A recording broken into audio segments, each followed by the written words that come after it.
Monsieur le rapporteur. Alors, juste pour rester une petite seconde sur ce point, et ça fait partie des sujets qui sont à la lisière en réalité, comme beaucoup de sujets quand on parle de risques naturels. Ce sont des personnels des observatoires qui donc dépendent en effet, sont sous l'autorité du ministère du MEDD, qui assurent des permanences, c'est-à-dire simplement la continuité. Et pour l'instant, il n'y a pas de cadre, mais c'est une des réflexions que nous avons faites aussi, évidemment, au ministre Béchu et qu'on reprendra. Je pense qu'il est important de clarifier, même pour des questions non seulement de rémunération, parce que c'est assez juste quand les gens font cet effort, mais aussi de responsabilité juridique par rapport à une alerte qui est déclenchée ou pas. Je pense que ce serait aussi bien. Dans le questionnaire qu'on nous a envoyé, nous avons abordé la question des sargasses. Alors, l'eau n'est pas un risque naturel. Le vent, pas forcément non plus. Par contre, l'excès d'eau qui fait les inondations les plus torrentielles et les cyclones, c'est pareil. Les sargasses, je ne sais pas si c'est un risque naturel en tant que tel. Par contre, il y a des effets qui peuvent relever des dégâts associés à des risques naturels. Et nous aurions aimé votre sentiment en la matière parce qu'on voit bien que derrière, ce sont des régimes d'indemnisation et de prise en charge des travaux de prévention qui peuvent être sollicités. La difficulté, d'abord, on a un sujet général dans notre pays de régime de catastrophe naturelle. Il n'est plus très adapté au système au constat des catastrophes naturelles et parfois un peu compliqué avec l'assurance. Donc, de manière générale, nous réfléchissons beaucoup avec le ministère de l'économie et des finances et le ministère de la transition écologique au renouveau des catastrophes naturelles pour que ce soit plus lisible pour les élus et pour les habitants et plus en lien avec la modernité des catastrophes.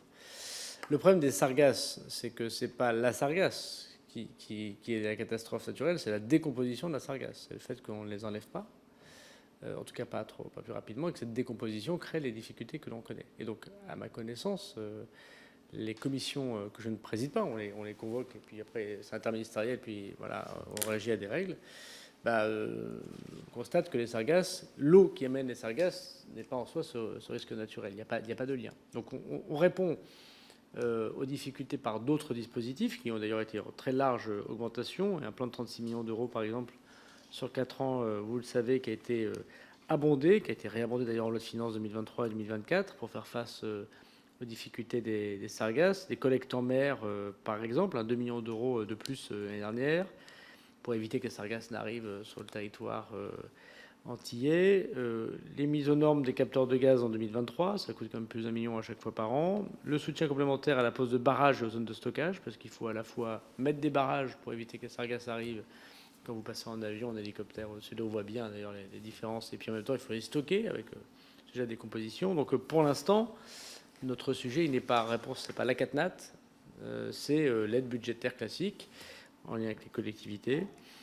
Et aussi, les entreprises qui sont concernées par ces échouements ont pu bénéficier d'aides fiscales et sociales par les URSSAF et par la DGFiP.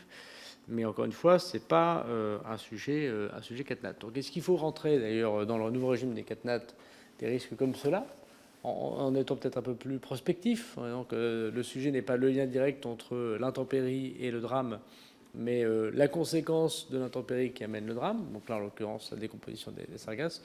Je ne suis pas le seul à décider, puisque c'est essentiellement un sujet dessous et un sujet de constat écologique et souvent l'apanage du ministère de l'économie et du ministère de la transition écologique. En tout cas, nous, il faut qu'on soit plus clair pour caractériser les phénomènes qui permettent aujourd'hui de répondre à l'état de catastrophe naturelle. Sinon, les Français ne comprennent pas pourquoi on ne déclenche pas l'état de catastrophe naturelle et quand on le déclenche, pourquoi on n'est pas éligible.